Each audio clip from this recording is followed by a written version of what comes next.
नर्मदेहर, माता घाट, सात मातृका, सप्तमाता या सप्तमातृका विभिन्न नामों से जाने जाने वाला एक परम पवित्र तीर्थ स्थल जो ओंकारेश्वर बांध बनने के पूर्व एक बड़े ओजोमय क्षेत्र के रूप में था।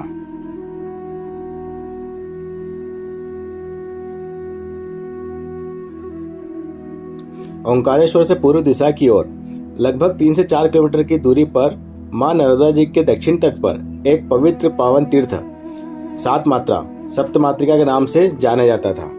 इस पवित्र स्थल पर पहले ओंकारेश्वर से नाव द्वारा तथा ग्राम पालड़ी से बैलगाड़ी या पैदल पहुंचा जाता था।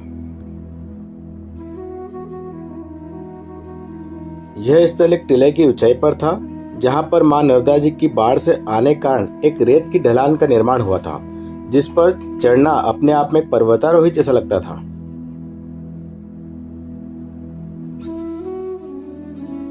खड़ी चढ़ाई होने के बावजूद हमें ऊपर चढ़ना और तेजी से नीचे उतरना एक अपने आप में रोमांच लगता था। यदि ऊपर से नीचे की ओर थोड़ा सा भी दौड़ कर उतरे तो यकीन मानिए आप सीधे मां नर्मदा जी में डुबकी लगाएंगे।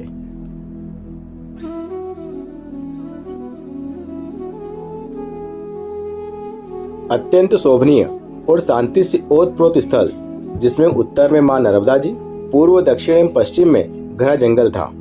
इस क्षेत्र में इतनी शांति थी कि नर्मदा जी की लहर नाव से टकराती थी, जिसकी आवाज स्पष्ट सुनाई देती थी।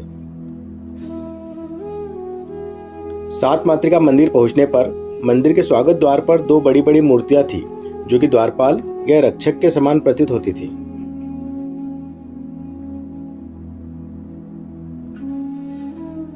यह मंदिर पत्थरों की शिलाओं से निर्मित था।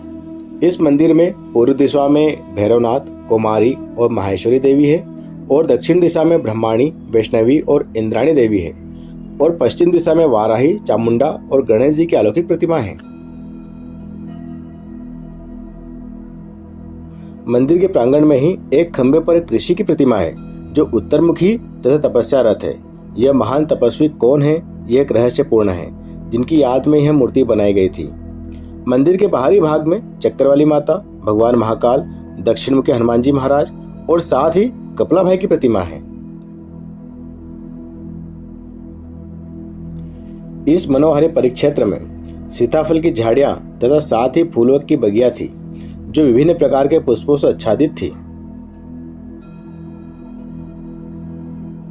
मंदिर परिसर के पास ही एक बड़ा सा कमरा था, जो परिक्रमा वासियों और भक्तों के लिए था।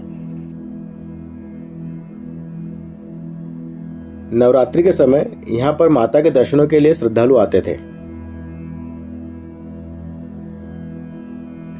यह मंदिर चारों ओर सघन जंगलों से घिरा होने के कारण यहाँ पर जंगली जानवर आसानी से आ जाते थे। इस परिक्षेत्र में भालू, तेंदुआ, बाघ, हिरण, लोमड़ी, लक्कड़बग्गा और कई तरह के वन्य प्राणी आसानी से आते थे और ये वन्य प्राणियों का गढ़ भी रहा है।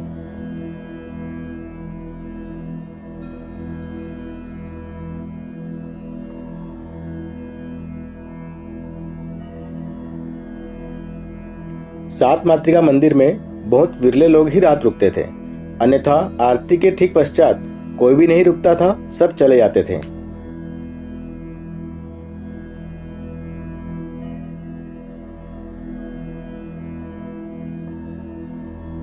यदि कोई यात्री रुकता भी था तो कमरे का द्वार बंद करके ही रुकता था। कमरे के ऊपर 4 खिड़कियां हवा के लिए थी और पास ही एक धुआं जलता रहता था। बहुत ही जागृत क्षेत्र रहा है यह। यहाँ कई लोगों से यहाँ पर बाघ देखने की बात सुनी है और कई लोगों ने यहाँ पर दिन में भी बाघ को देखा है।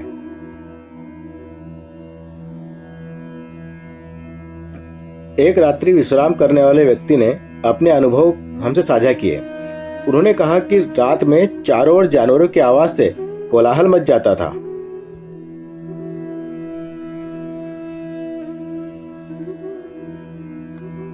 तपोभूमि नर्मदा के लेखक श्री शैलेंद्र नारायण जी घोषाल ने भी इस क्षेत्र में रात्रि विश्राम किया था और उन्होंने भी यहाँ पर जानवरों की आवाज सुनी थी।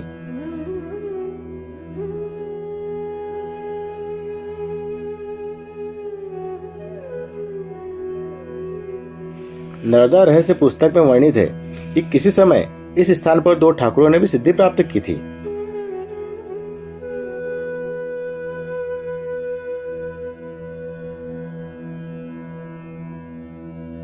ओंकारेश्वर बांध के बनने से डूबने के कारण इस मंदिर को सनावत के पास मसलाय गांव में पुनः स्थापित किया गया है। मां नर्मदा की कृपा से हम भी कई बार इस अलौकिक स्थान के दर्शन करके आए थे।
बहुत ही रमणीय, शांत, तेजोमय, उत्कृष्ट जागृत स्थान माता घाट को कोटि कोटि प्रणाम।